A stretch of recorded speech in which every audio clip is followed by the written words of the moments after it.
Guys, Laura here. I'm back. I'm here to do another section of what I'm excited for.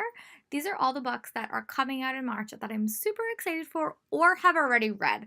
There's two books here that I have already read and I want to give you my brief thoughts. I did talk about them in previous wrap-ups, but I want to summarize my thoughts here and tell you about the March arcs that I have and also tell you about the books I'm just super excited about that I'll be getting either way, either from my library or purchasing and all that good stuff. So let's get into the video.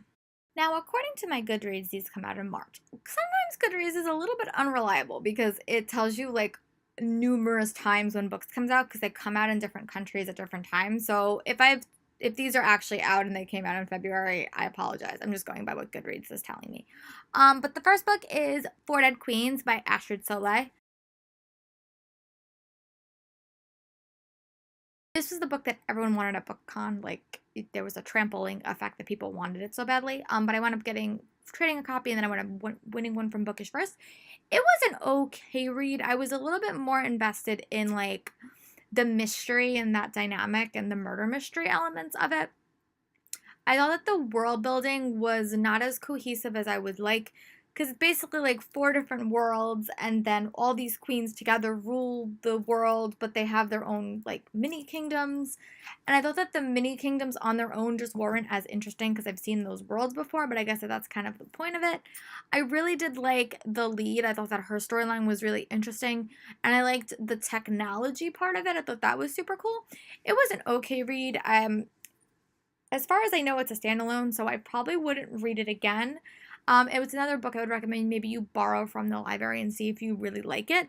But yeah, that's my thoughts on Four Dead Queens. Another March release that I'm going to chat about is Never Contented Things by Sarah Porter.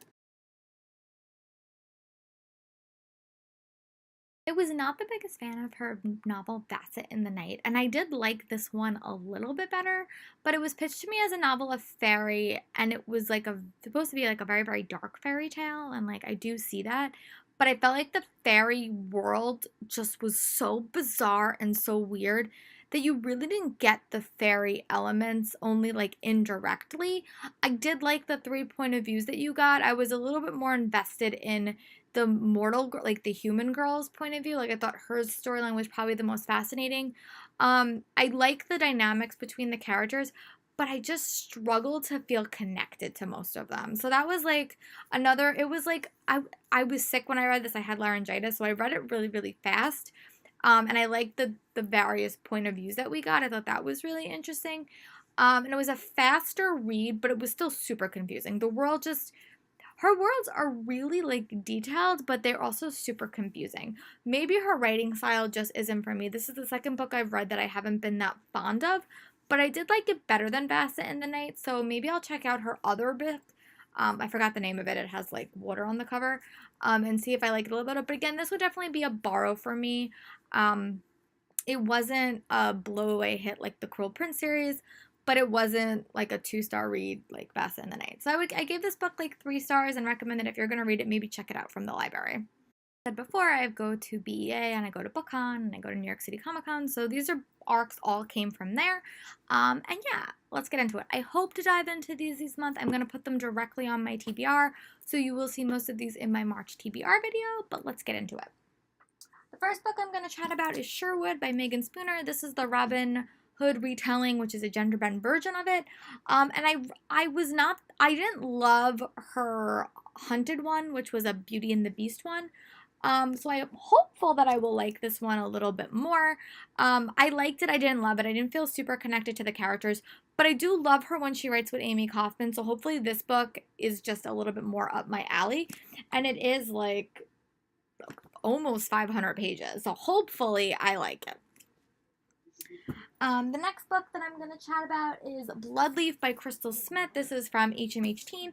And from what I heard from Alexa Loves Books, this is a Goose Girl retelling. And I haven't read, I know the Shannon Hale has a very popular version of that. But this is Princess Aurelia is promised to a crown and her hair that no one wants. Surrounded by spirits and banned from using her blood magic, Aurelia must flee her country after a devastating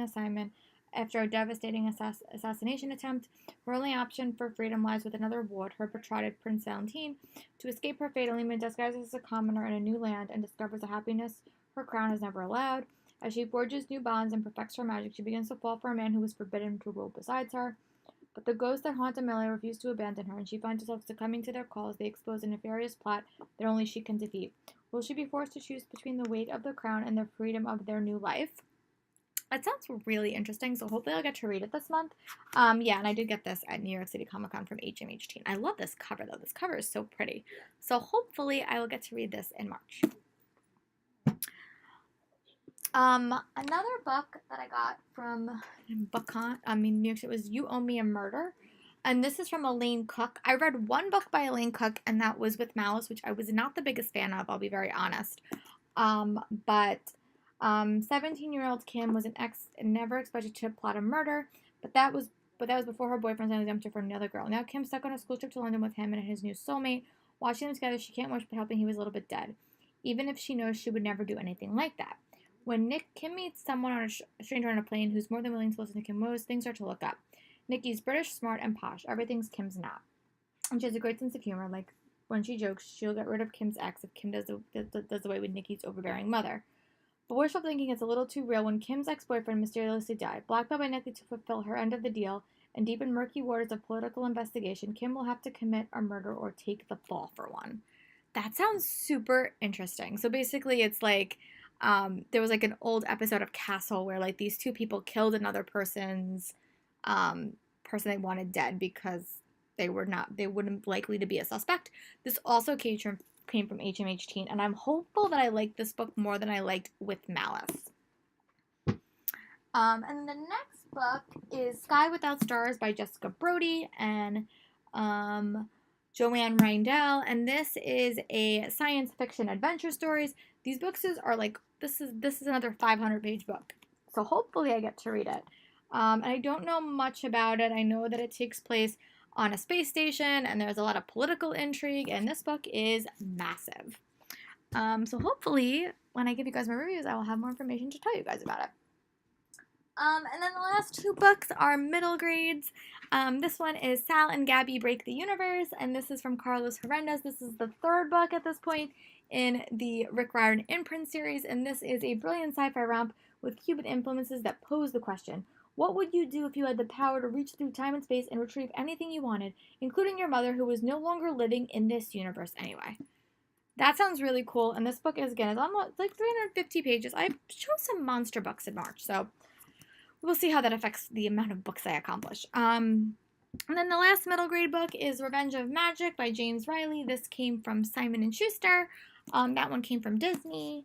And this is When Magic Returns to the Real World, Only Children Can Unlock Its Dangerous Power, in a thrilling new series from the author of the New York Times bestselling Story Thieves. Yeah, so this is another middle grade book that I'm super excited for. So those are all the physical arcs that I have in my hands currently for the March books. Now let's get into the books that I'm just, hopefully I can wind up reading soon after they come out. To my Goodreads planner, or my Owl Crate planner, there is 23 new releases that I'm really interested in that are coming out in March. I'm not going to mention them all of those in this video. Some of them I actually previously mentioned in the ARCs video, the ARC portion of this video. Some of them already came out, but I'm going to tell you the top 7 books that I really want to get my hands on this month that come out that I don't already have. So the first one is Superman Dawnbreaker by Matt DiLaPena. I am probably the opposite of anyone else in the universe in this series, because I have read all the other books except for Wonder Woman, but I've read Batman, I read Catwoman. I really liked Batman, so I'm hopeful that this book will be just as good. And I really do want to read Wonder Woman. It's actually on one of my top 10 books that I have to read this year, so hopefully if I read this, I'll become motivated to go back and read Wonder Woman's story. But this is Clark Kent's story, and I'm super excited to read it, so hopefully I enjoy it. The next book I'm going to chat about is The Question of Homes, which is the 4th book in the Study in Charlotte series. Sadly, the last book in this series, which I am so sad about because I really do love this series, but I'm so excited for this. This is set in England. It is set while these two characters all go undercover at a theater because the previous semester there was a bunch of stuff going on that led to their lead actress going missing. So they join this theater company, and when mysteries start and things aren't happening, they have to solve this mystery, and it's the explosive conclusion to their story. I'm so excited for this. I am a theater teacher currently. I love theater, so any books that are around a theater setting are ones that I normally like gravitate towards. But I'll be so sad to see this series go. I will definitely have to try to get this somehow this month, and to have it match all the other books in my series. But yeah, I am really excited to dive back into Jamie and Charlotte's world for a last hurrah. The next book that I'm super excited for is Field Notes on Love by Jennifer E. Smith. Over last summer, I read a book called The Summer of Us, which is all about like train travel, which I really love that portion of that novel. And this book is very, very similar. It follows these two kids that are on a cross country road trip, independently, but they wind up kind of bonding because they're both going through stuff. Hugo's girlfriend broke up with him, and her final gift was to give him these tickets. And May, or I think that's her name, she's just found out she's been rejected from her dream college. So they kind of develop a friendship and maybe something more. And I'm so excited. I love books taking over place, like when they're stuck in like a random location. It always heightens the drama and the emotional intensity of these books. So I'm really excited to dive into this, and hopefully I enjoy it. Next book I'm going to chat about is Scorched Dragons, book 2 in the Elemental series by Amy Kaufman. I don't want to give too much away because this is a sequel to Ice Wolves, but Ice Wolves basically follows a society where you either fall into two camps, the Ice Wolf camp where you can turn into a wolf, or you can turn into a dragon, and these two twins go on an epic adventure because they are unexpectedly separated and cast into two different camps. And this book sounds like it's going to be more of like an adventure story and the hunting for something, which I'm so excited about. And yeah, hopefully I get to read it this month because I really enjoyed book 1 in this series. It was like the perfect book to curl up with in like a snowy day because it was like all like snowy. So I'm curious to see what the climate of this book will be. But last I recall, we were going to the Scorch Wolves camp. So I'm so excited to dive back into this world, hopefully soon.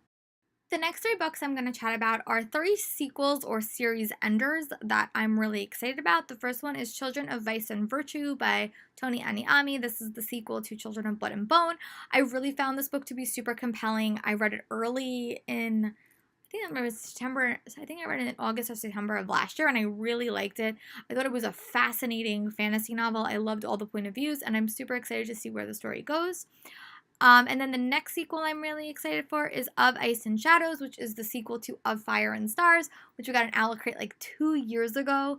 And I really love that book. It was an LGBTQ romance, and I'm so excited to see what happens in the second book in this series or duology because I really thought it deserved a sequel. And then the last sequel or series ender I'm going to chat about is End of the Line by Diane Rogitz Wallace. I think I'm saying that wrong. But this is the 3rd book in that series, and this is like a heist spy story, which all takes place in different locations. And I really loved book 1 and 2. And actually, I'm friends with her niece, and I got to meet her last year at BookCon. She was hanging out with us. So hopefully I get to read this. I think I'm actually on a blog tour for this, so I might actually wind up reading it this month and doing the blog tour if I get chosen for it. Yeah, and then the last 2 books I'm going to chat about is Rainy and Delia's Midnight Matinee by Jack Zentner. This sounds just like a super fun contemporary that I'm hopeful that I will get to read. I really love The Serpent King by Jack Zentner, and I missed a couple of his other reads. I know Karina on Allocrate raves about them all the time, but this is one that just kind of caught my interest. And the last book I'm going to chat about in this video is The Waking Forest by Alyssa Weiss. First thing, this cover is so pretty, but it's basically about this creepy forest, and it's really all that I need to know. It's a really, really short book. It's not even 300 pages, but it reminds me a little bit of The Wood that I read a couple of years ago that I got from Blogbound, but it just sounds really cool and really creepy. And the last, sorry, I forgot. I wanted to talk about this book specifically, but it is a nonfiction book by Alyssa Mastrioni, and it is called, so here's the thing.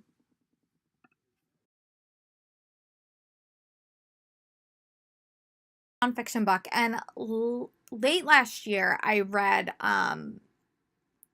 the questions you should ask when working in the White House, and she's basically was like one of the chiefs of staff for President Obama, and I just really loved listening to her tell me her story about working in the White House, working under Obama, and what came next. I thought that it was like a really like interesting read, and as someone that was going through like trying to get a new job, I just thought her advice was really really helpful. So when I saw that she was coming out with this book, I just thought that it would be a perfect read for me, and I really loved her like her verbally telling me her stories. I'll probably get the audiobook from Audible.